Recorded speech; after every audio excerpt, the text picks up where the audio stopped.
فاسألوا أهل الذكر إن كنتم لا تعلمون. Ada kemarin saya bertemu dengan sebagian kaum madhabiyah, ta'assub madhabiyah. Lalu di antara pembicaraannya dia melecehkan Imam Ahmad bin Hanbal atau merendahkan Imam Ahmad bin Hanbal.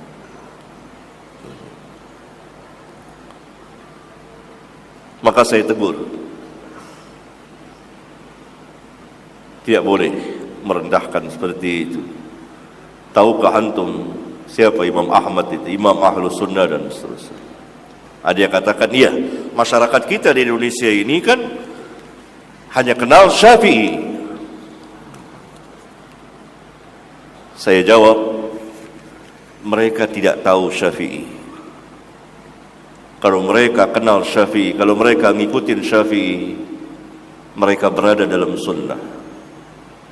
Mereka hanya kenal nama, tapi tidak tahu siapa Syafi'i, apa akidahnya Syafi'i, apa amalnya Syafi'i.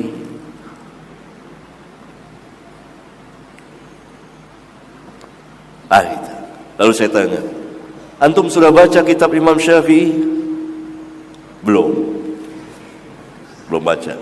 Lalu antum baca kitab apa? Kitab murid-muridnya. Siapa murid-muridnya? Oh, yang sudah 1000 tahun lewat, yang sudah gini. Itu bukan. Jadi dia sendiri tidak mengenal Syafi'i, tidak tahu siapa Syafi'i itu, apa akidahnya Syafi'i, apa amalnya Syafi'i. Apa Imam Syafi'i tahlilan? Imam Syafi'i zikir-zikir rame-rame, kemudian salaman-salaman. Walhal di kitabnya Imam Syafi'i mengatakan bahwa imam dan makmum hendaklah masing-masing berzikir dengan suara yang sir terdengar oleh dia.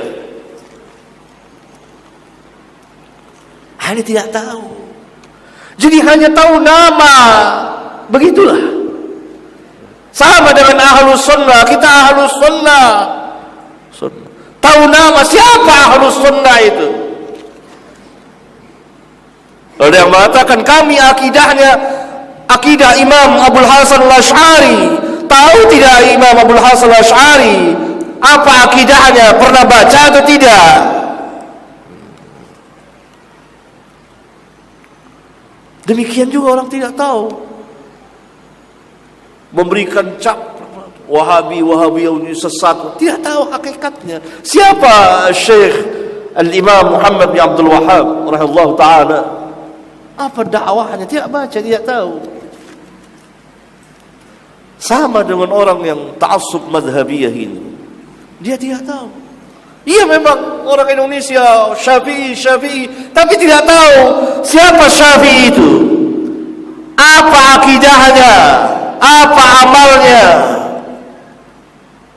bagaimana mazhab beliau, enggak tahu.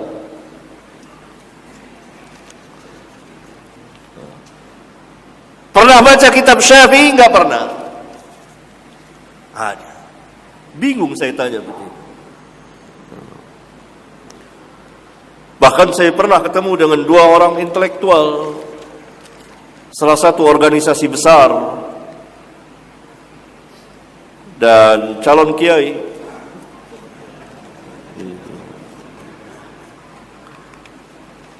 Berdialog dengan saya tentang tahlilan.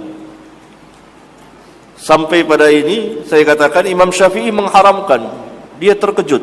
Apa benar Imam Syafi'i mengharamkan? Karena selama ini dia tahu bahwa mazhab Syafi'i membolehkan tahlilan. Ini tidak mungkin tidak baca kitab. Antum tidak baca kitab Al-Um? Kata guru saya, belum cukup umur untuk baca kitab itu. Ini benar terjadi. Lalu karena itu di maktabah Libya, maka saya minta ambil kitab Al-Um, buka baca. Baru dia tahu. Oh, kalau gitu Syafi'i mengharamkan. Tapi karena ini anak muda itu lebih cepat menerima kebenaran dari syuyuh, orang-orang tua yang sudah berkarat bid'ahnya, sudah terbenam dengan agama bapak-bapak mereka. Sulit. Anak muda itu salah satu keistimewaan anak muda, sebagaimana dikatakan oleh Al-Hafidh Ibnu Katsir dalam menafsirkan kisah Al-Kahfi, pemuda-pemuda itu. Karena pemuda salah satu sifatnya lebih cepat menerima kebenaran dari syuyuh, orang-orang tua. Lebih cepat. Karena itu Al-Hafidh Ibnu Katsir lihat, orang-orang tua kufar Quraisy terbenam mati dalam keadaan kufur. Pemuda-pemudanya masuk Islam. Nah, pemuda ini cepat, dia terkejut dan mau menerima. Falillahil hamd. Beda dengan orang yang saya temui semalam, syekh tua, susah, berkarat dengan bid'ah. Jangan kecil hati orang-orang tua. Gitu.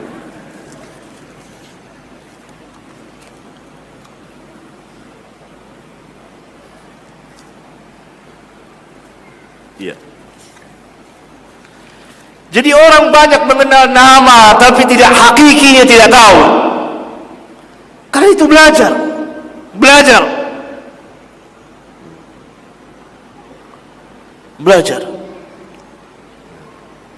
Apalagi kalau sudah dengar nama,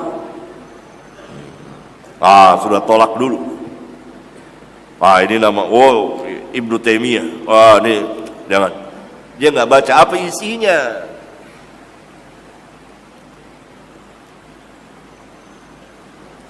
Pernah salah seorang ustadz, guru saya, kalau temannya para kiai, dia kasih kitab Syekhul Islam Ibnu Taimiyah, tapi ditutup namanya dihilangin, difotokopi kitabnya.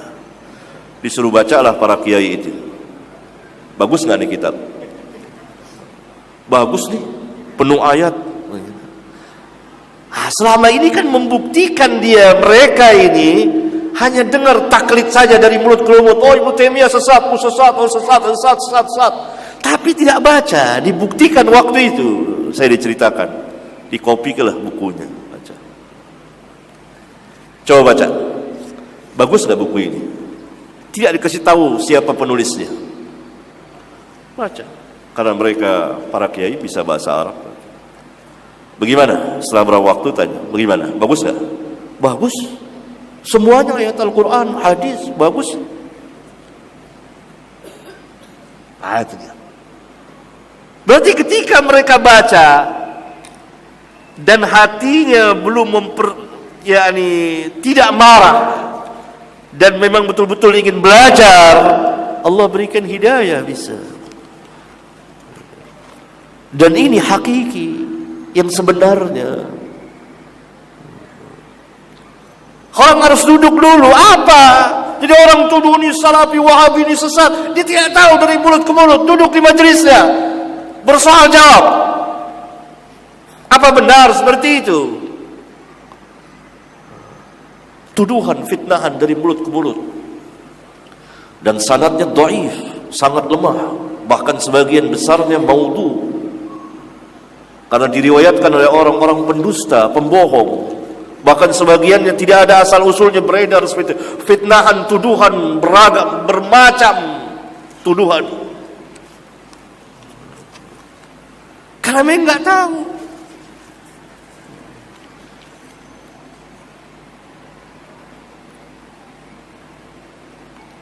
Hanya pengakuan, hanya pahaman. Seperti orang yang aku Indonesia, Malaysia, Brunei, mazhabnya Syafi'i. Apa benar Syafi'i? Muhammad bin Idris Asy-Syafi'i Al-Qurashi, orang Quraisy, Syafi'i yang mana?